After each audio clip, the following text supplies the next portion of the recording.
Good morning, guys. Today we're doing the last leg of my European road trip in the Mercedes EQE SUV 43 AMG. Today we're going from right outside of Odense in Denmark back to Oslo in Norway. It's about 800 kilometers on motorways here in Denmark, Sweden, and Norway. So not high speeds as we've had in Germany for the past two road trip videos. And that means we're probably going to have much lower consumption and much better range, much more befitting for this type of vehicle because it can go fast, but when we go fast, not very efficient. And also, guys, finally my camera's working again, so today hopefully we're gonna get much better shots and video quality because the iPhone stuff isn't the best. It works in a pinch.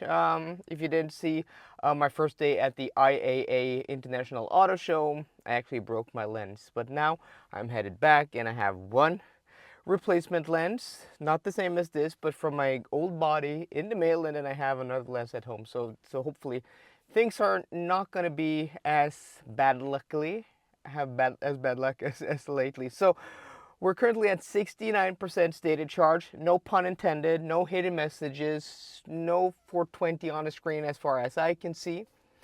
And yeah, I charged to 70 something% yesterday. I got some foods after I arrived here. So if you haven't seen any of the videos on this road trip, please go ahead and watch the first part, and also check out my other videos here, like my Tesla Model 3 Highland review, the new model, the Polestar 2 long range facelift, road trip, range test, and Autobahn test. So without further ado, let's get on the road, and I'll talk to you guys a little bit later.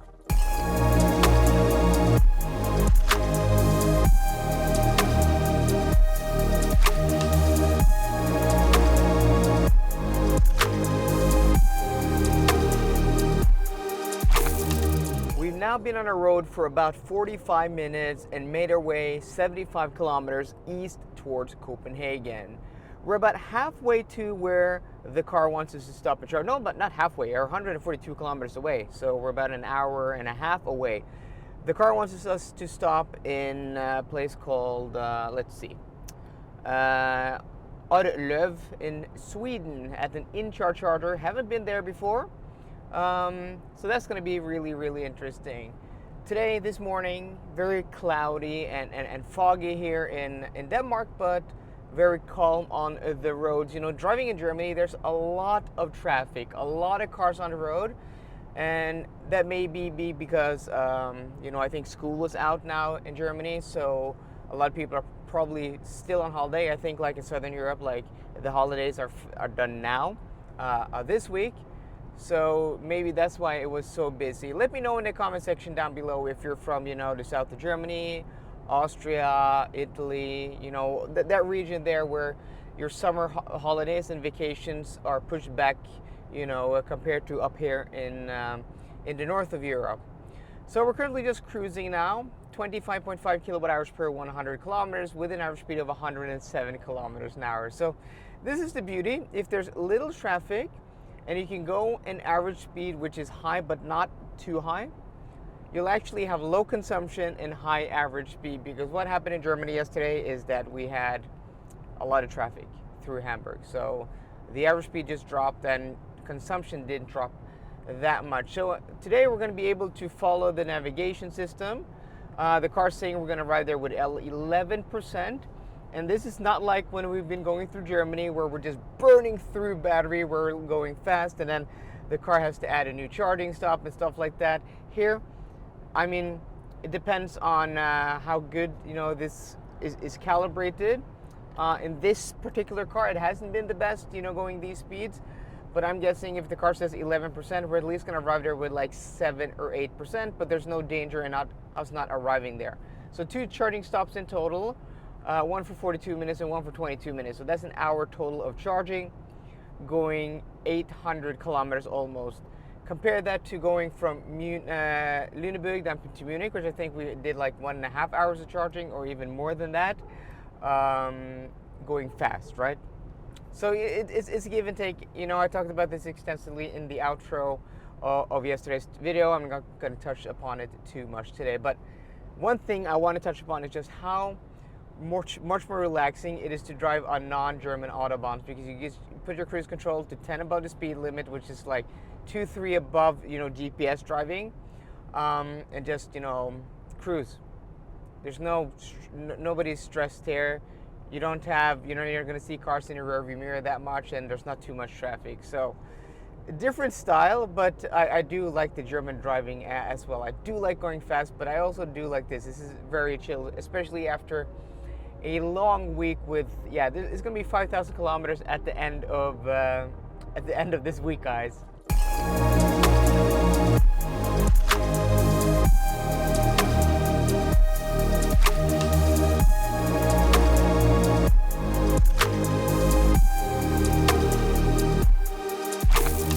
We're now here doing our first charging stop in this shopping area here right outside of Malmö.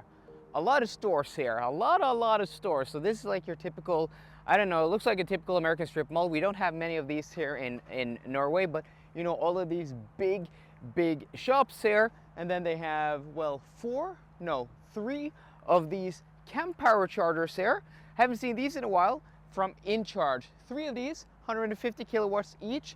And we can take a look now at our charging speed. We're getting 122 kilowatts. So kind of interesting that the car is recommending this charging stop when I know there are others along the route closer or further away that should give us faster charging. But yeah, a bit weird. First weird choice this car has actually made, but it's not too bad. It's not too bad. They have McDonald's there. Maybe want to go in and get something to drink, maybe something to eat, but it's not a bad place to stop and charge. And on this trip, this is the last day. I haven't been to any chargers twice on this route, or any chargers that I've been to before traveling down south to the south of Germany, which is really interesting. So we're out here with 9% stated charge. So as I said, not with the 11 that the car told us that we were going to ride with, so a little bit less.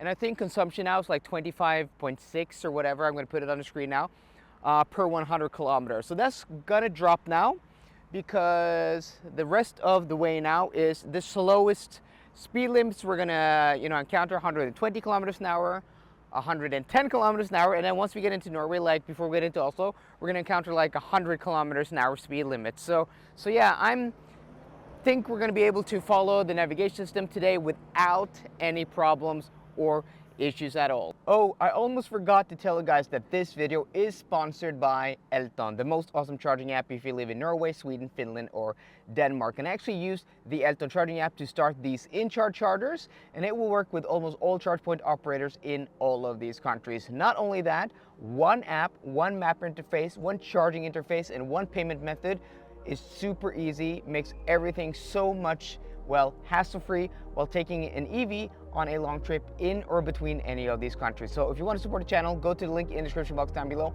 and download the Elton charging app from there.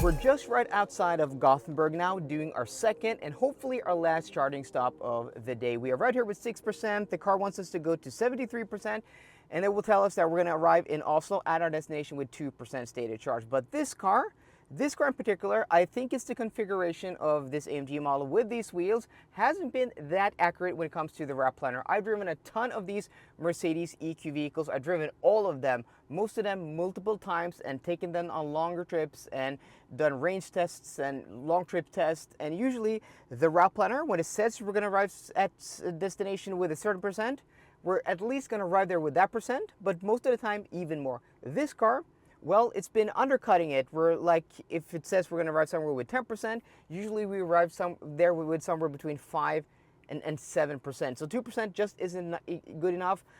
I want to go to 80, maybe 85% just to have enough of a buffer in case we we encounter traffic, as we did on our way into Gothenburg and over here. So our average speed has been dropping. And is it dropping now because the ignition is on? Oh, probably. This doesn't really matter.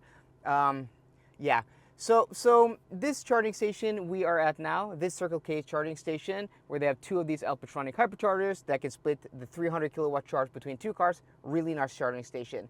Not a charging station the route planner wanted us to use, not even a charging station that came up on the route planner as an alternative on route. Maybe it's because it's a little bit of a detour, but maybe it's because the ME charging card from Mercedes doesn't work here. So either way, not a charging station that would, well, work with the route that the car chose. But thankfully, this video is sponsored by Elton, and Elton charging app does work with Circle K charging stations in Norway, Sweden, Finland, and Denmark, and almost all charge point operators. So it's really nice to have that backup, because now I really did have use for it.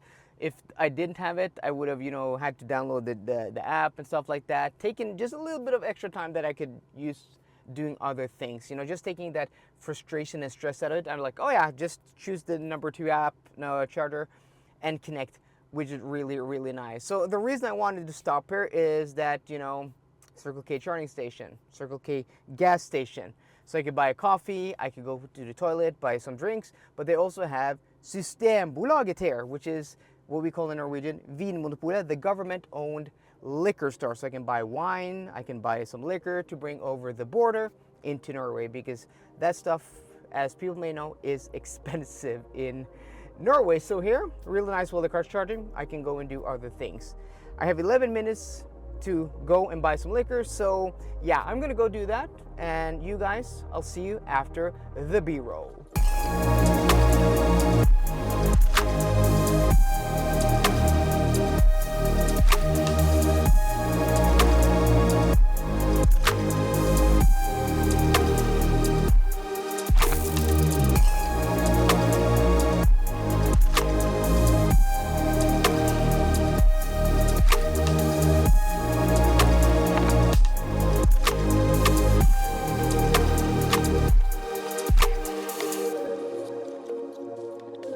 After 8 days on the road and 5,000 kilometers covered in this EQE SUV 43 AMG, I am back home, parked outside of my place, back here in Oslo in Norway. And yeah, it's been a real nice trip. I'm gonna do a summation video, a whole separate video talking about all the things I learned, driving this car 5,000 kilometers through Europe, and just go through the details, because all of that deserves this dedicated video. I have a lot of things to talk about. A lot of things happened off camera that, well, I haven't made a video about, and I'm not going to include in this in this video. So if you don't want to miss out on all that cool stuff, please be sure to hit that subscribe button and sound that notification bell. So today we covered 794 kilometers according to the car. Average consumption 25.0 kilowatt hours per 100 kilometers. So as predicted, the last section, the last day, the last, leg of this trip, it was going to be the most efficient, even though temperatures, I'm at not super cold, like 18 degrees Celsius. We were up to like 23 degrees Celsius today, so still pretty mild and nice temperatures. But we did have a little bit of rain, a little bit of drizzle, after Gothenburg, and also before we, came to Oslo, and also here, a little bit of drizzle, but it's fine now. We arrived here with 3% state of charge, and we did 2 charging stops today with a total charging time of 1 hour and 13 minutes. I don't think that's bad at all to go 800 kilometers. Not bad at all. Total travel time 9.5 hours. I mean, it could be better. We could have charged at faster chargers. We could have, I don't know, planned better. But I mean, it's still fine. It's still fine considering the size of this car and, yeah, the weight of it, the performance and everything. And I have to say, I'm going to do a review on this car. It's going back to Mercedes tomorrow at 4 o'clock. It's 8 now. I'm going to go home now, edit a video, and then wake up tomorrow morning and do some work. And then after that, I'm going to film a review about this car, because I think, yeah, I think this is the best electric SUV I've driven, at least. So best on the market. I don't know. I haven't driven all of them, but considering the ones I've driven, this is an awesome car. It's been faultless on this trip. It's been a real champ. We've had no issues with charging. Oh, we had one issue with charging off camera that I didn't show you before we stopped in Gothenburg. I forgot to talk about that, but that was one of the chargers didn't work, and the other one didn't want to take the ME charging card, so I actually don't think it was the car. This car has been faultless, no issues at all. Starts, works every time. Infotainment system a bit laggy with the route planning, but again, this is the best route planner in the business. And again, I'm going to talk about this much more in detail, but I have to say that this trip 2 years later is so much easier than when I drove down to Germany 3 times in 2021. This is so easy. Yes, there aren't as many charters as here in Norway, and once I got to Norway, the navigation system didn't show all the charters. There were still charters I passed, like charters I knew, like on both sides of the road, where you had like 8 and 10 and 12 charters. Nothing showed up on the car, but I'm pretty sure it's reliable in Germany. But with that being said, it's such a good infotainment system. It's such a good route planner. And just using this car, yeah, the big screen makes much more sense going 220 kilometers an hour on the Autobahn in Germany. But overall, it's been a real nice trip. Been a real nice week away. Been a real nice time down in Munich, filming a lot of videos, meeting my friend Kyle from How to Spec Reviews, and also Chris from Battery Life, and just meeting a whole bunch of other people. Yeah, really, really cool. And I hope you guys enjoyed this road trip series. I hope you guys enjoyed the content from the IAA. And we're not stopping, because next video, yeah, next few videos are going to be crazy. I have a lot of cool cars on loan. And hopefully in not very long time, I want to do another trip down to Europe. So guys, I hope you enjoyed today's video. If you did, please drop me a thumbs up down below. And for more car content, as always, please subscribe. See you guys later, and goodbye.